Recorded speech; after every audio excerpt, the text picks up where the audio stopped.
1 year ago I built this swimming pond. I did everything by hand and it's been an incredible experience building it. But what is even better is the experience of swimming in such a beautiful pond. Today it's time for a close look on how it worked and performed during its first year. It will be a very detailed video, so let's dive right in.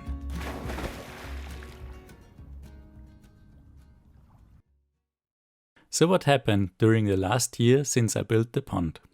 At first, not much. I finished the pond in autumn and there were only a few weeks left for the bubble pumps to do their work until winter arrived.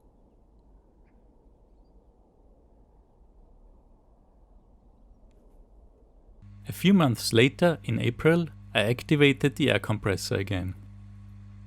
All the bubble pumps were still working and they started to filter the water in the pond again. After a few days, the water has turned incredibly clean. Especially in the morning, the pond looks like a clear mountain lake. The water you see here is 1.4 meter deep and you can see every little stone on the bottom. In May, the weather finally got warmer and the water in the pond did so too. It reached 20 degrees Celsius in the middle of the month. It was great to have water that warm so early in the season. In June, the water plants finally started to grow a lot. The first year is the hardest for a pond like this, because there are not enough plants to compete against algae for nutrients. I planted 2 types of plants inside the pond. Type 1 is flowers.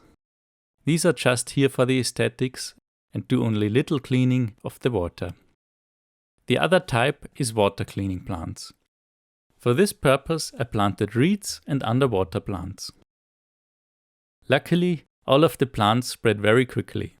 By the end of summer, almost half of the planting zone was already occupied. Speaking of summer, let's see what happened in July and August. During heat waves, the water in the pond reached 25 to 26 degrees at the hottest time of the day.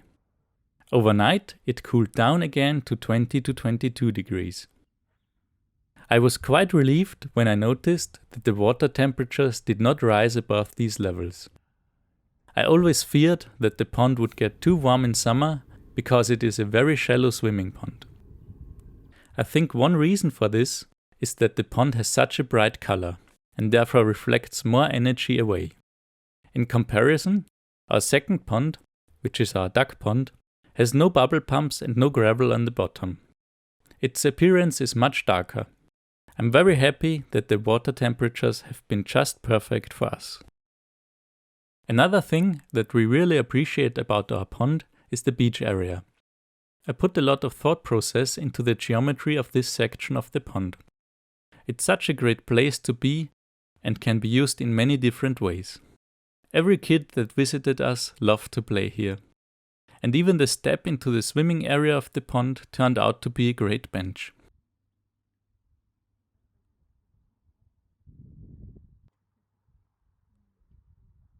What is still missing in the beach area is some shade from a tree. The tree I planted last year grew very well,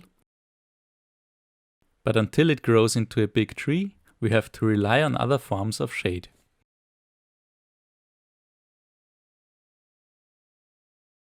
One thing that I had to improve in the beach area is the concrete edge into the pond. When I built this edge, I was in a hurry and made the mistake that I put the concrete against the sand. The sand got swept away over time and left a sharp edge behind.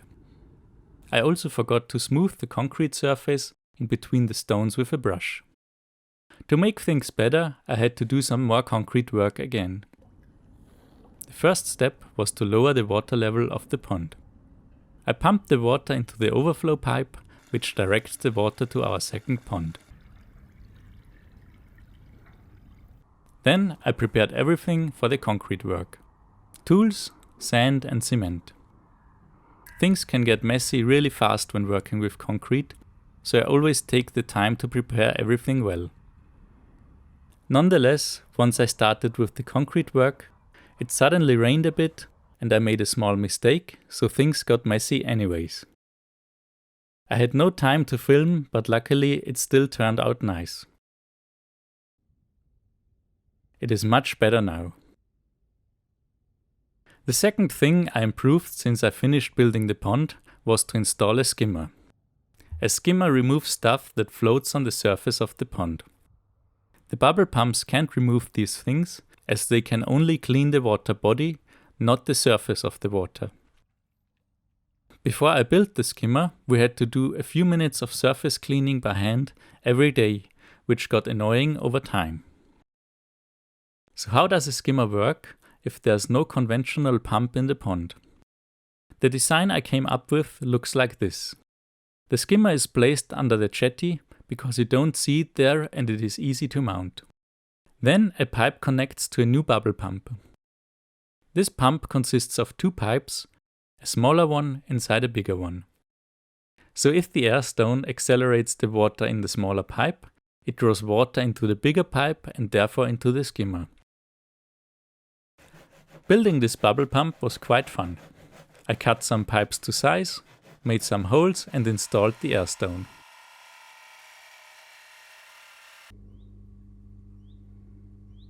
This is what the end result looked like. But before I installed the pump in the pond, I first had to prepare the jetty for it and mount the skimmer. I took my circular saw and cut a hole into the jetty.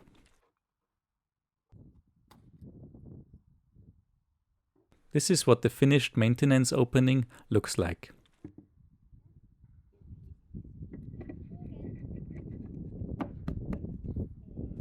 Then I fixed the skimmer with a piece of wood. After I fixed the bubble pump in place, the last step was to connect the small air pipe that supplies the air stone in the pump to the main supply pipe. Then I turned the air compressor back on. The skimmer started working quite well. However, the flow was quite weak. After some observation, I realized that the flap of the skimmer was not heavy enough. You see how the flow increases once I put a bit of pressure on the flap.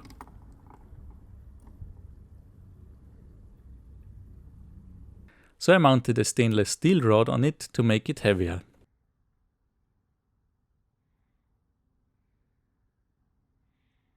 The skimmer is a great addition to the pond, and I'd even say it is a must-have for a pond like this. I collect a handful of dead insects, small algae and other stuff out of the skimmer every day, and the surface of the water is really clean all the time now.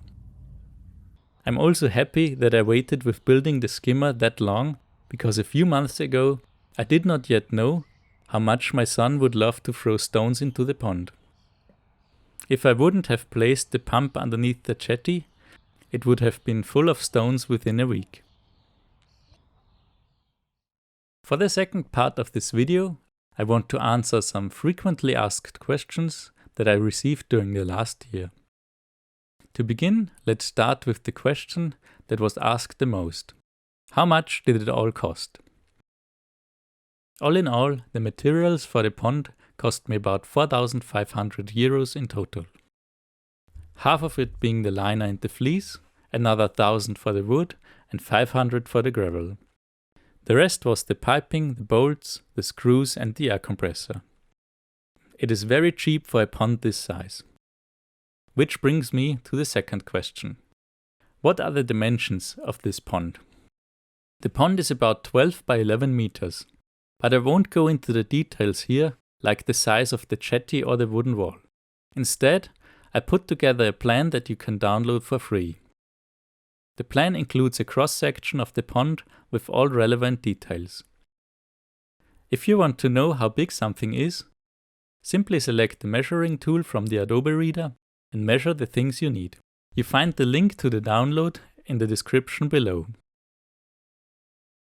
If you appreciate my work and you feel like wanting to leave me a tip, you can find a link for that in the description as well. But now, back to the next question. How much maintenance does the pond need? The most time-consuming part was the removal of the surface dirt by hand, before we had the skimmer. Now it's comparable to maintaining a bed of flowers and herbs. You remove old leaves and flower heads that would otherwise get squishy, and cut back the underwater plants that reach the surface. All the plant material that I take out of the pond is used for composting, or I mulch it directly onto the vegetable beds. Every now and then I stir up the water to loosen small chunks of dirt so that the skimmer can catch it.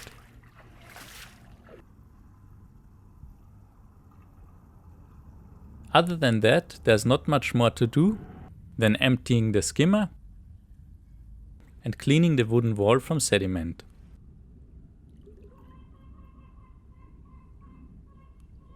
Speaking of the wooden wall, there have been 2 questions about it too. Why did I build the wall with wood? Won't it rot quickly?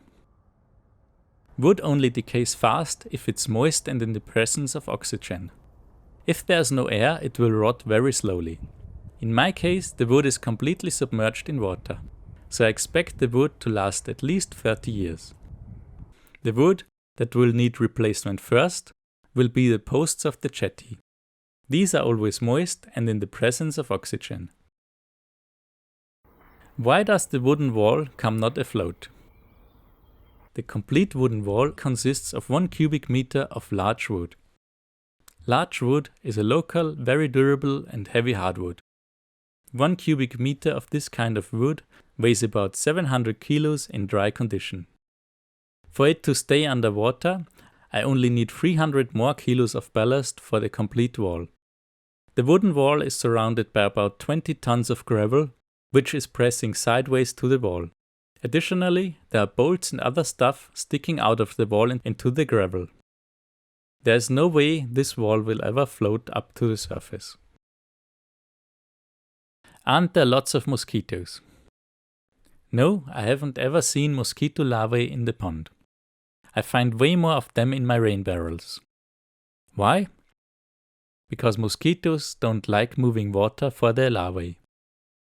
Additionally, the water striders eat mosquito larvae too. Now to the last question. Why didn't I seal the pond with clay? Believe me, I tried. And before I built the first pond on the property, I thought it will be very easy to build a clay pond. However, it turned out that there is not only a lot of clay in the subsoil, but unfortunately there are also a lot of old building materials like sand and bricks buried in the subsoil. I tried to seal the pond with clay only, but that did not work. Then I tried it with a geosynthetic bentonite clay liner, but that did not work either. That's why I gave up on the idea to seal the pond with clay and used the liner instead. But I'm quite happy with my pond journey. I built the same pond 3 times and learned a lot on the way. And I couldn't be more satisfied with the pond we have right now. We use it every day during summer, and it still makes me feel proud that I built it all by myself without big machinery. So that's it for this video. If you have some unanswered questions, feel free to ask them in the comments. I'll make sure to answer all of them. And if you liked this video, please consider giving it a like and subscribing to the channel. I'd very much appreciate it. Thanks for watching and see you next time.